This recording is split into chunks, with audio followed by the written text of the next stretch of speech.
Então é pra cortar pra ontem isso aí. Aí vem o Renan e fala, não, porque vai desagradar a esquerda. Quer dizer, qual é a lógica do idiota do Renan? Não vamos desesquerdizar o país para não desagradar a esquerda. Olha a psicopatia, olha a jumência de um sujeito desse. Além de tudo, o Renan é um idiota, porque ele não está vendo um problema estratégico muito mais profundo. Se toda vez que a esquerda mobilizar as massas, o que sempre aumenta o vínculo que existe entre a elite política e as massas. Porque massa é massa. Massa só vai se mobilizar se ela for orquestrada. Ninguém sai fazendo manifestação, nem mesmo os vagabundos de esquerda. Então, toda vez que a direita, não estou falando que o Bolsonaro é de direita, mas toda vez que alguém quiser fazer uma medida de direita e a esquerda for mobilizada por uma elite política, aumentando o vínculo democrático das elites políticas com a massa, e isso der certo, ou seja, isso fizer com que a direita recue, pronto, nós estamos ensinando à esquerda como impedir que qualquer medida anti-esquerdista seja efetivada. Imbecil. Aí ele fala, mas aí é um problema político do Bolsonaro. Muito bem, é um problema político do Bolsonaro, não é o meu problema. Eu já disse isso em outro vídeo também. A minha estratégia não é a mesma estratégia do Bolsonaro. Por quê? Objetivos diferentes, estratégias diferentes. A estratégia do Bolsonaro é permanecer no poder. A minha é ser livre. Se o Bolsonaro, para permanecer no poder, quiser aumentar a minha liberdade, ok. Qualquer medida ética, Pareto ótima, que aumente minha liberdade, eu vou apoiar, mesmo que venha do Estado. Então, se o Bolsonaro cortar a verba desses vagabundos, eu apoio. Agora, se isso vai gerar um problema político para ele, é um problema dele. Para mim, tem que cortar a verba mesmo. Essa é a minha estratégia.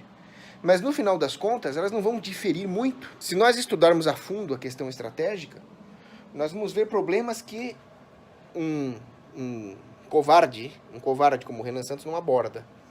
Que é o seguinte, tem um livro muito bom do Robert Greene chamado 33 Estratégias de Guerra. Nesse livro ele mostra que uma dessas estratégias muito importantes é conquistar o alto terreno moral, do qual nós nunca podemos descer. Se a nossa luta, no final das contas, é para fazer valer na sociedade uma moralidade, e se você discorda disso, você é um canalha imoral por definição, nós temos que convencer as pessoas de que isso é o certo a ser feito de todas as formas. A partir do momento em que nós recuamos por motivos utilitários, nós estamos cedendo o moral high ground, descendo dele, relativizando tudo aquilo que nós defendemos e assim impedindo que haja uma unidade capaz de formar uma massa crítica na defesa dessa moralidade. Por isso que a estratégia de recuar diante da esquerda é contraproducente, não é só antiética. E se você acha que eu estou aqui simplesmente sendo um idealista, porque eu sou cristão, eu estou preocupado só em salvar minha alma, não, eu estou sendo bem pragmático. Quem fala sobre a moralidade como estratégia, racionalização, de unificação de esforços, não é nenhum monge, não. É um militar, John Boyd, um dos maiores estrategistas militares de todos os tempos. Ele fala justamente isso. Se você tem um moral high ground sólido e coerente internamente, você consegue desestabilizar o inimigo enquanto defensor de um certo objetivo, fazer com que as pessoas se agreguem em torno de você. Você faria uma espécie de magnetização moral da sociedade. Aí é um termo que eu estou usando, não é do Boyd. E quando nós adotamos essa postura relativizadora desses gradualecos liberaloides desprezíveis, como o Renan Santos, o Mamãe Falei, o Kim Catabosta, o Rafael das ideias graduais, nós desmagnetizamos moralmente a sociedade. Aí vai ser difícil. Aí é tudo que a esquerda quer. A esquerda vive das incongruências, das contradições, e aí fica fácil para eles. Agora, tudo bem, politicamente, essa é a estratégia moral do povo que nós temos que adotar. Agora, politicamente, como é que um partido político poderia fazer? Eu sou contra qualquer partido político, porque a minha estratégia é essa mesmo. Se você não pertence à elite política, você só tem uma estratégia racional a adotar, que é a moralidade, é a única coisa que poderia garantir o seu. Agora, se você for um político pensando no poder, mas queira manter esse poder ao mesmo tempo em que mina a esquerda, você tem outras estratégias a serem usadas, não essa. A estratégia que o Renan Santos está usando, também é listada pelo Greene, se chama estratégia da agressão passiva. Como é que funciona isso? Ele finge, um cara como o Renan, como o MBL, finge estar adotando uma estratégia de não resistência, de complacência, que ele está preocupado com o povo agora, porque o problema não é militar, não é ideológico, não é o anarcocapitalismo antipragmático. O problema seria conseguir alguma coisa de fato se preocupando com as pessoas. Isso é a passive aggression. Você pensa que ele tá indo na onda, tentando se adaptar, quando na verdade ele está dominando toda a situação. Ele está criando uma dialética de contradição entre aquilo que deve ser feito e aquilo que poderia ser feito. Não existe contradição nenhuma. Se deve, é porque pode. Se pode, é porque deve. Se pode, porque deve não, né? Mas se deve, é porque pode. Se a coisa é correta, a viabilização faz parte da aferição da retidão dessa coisa ser feita. É isso que eu quis dizer. Então é isso.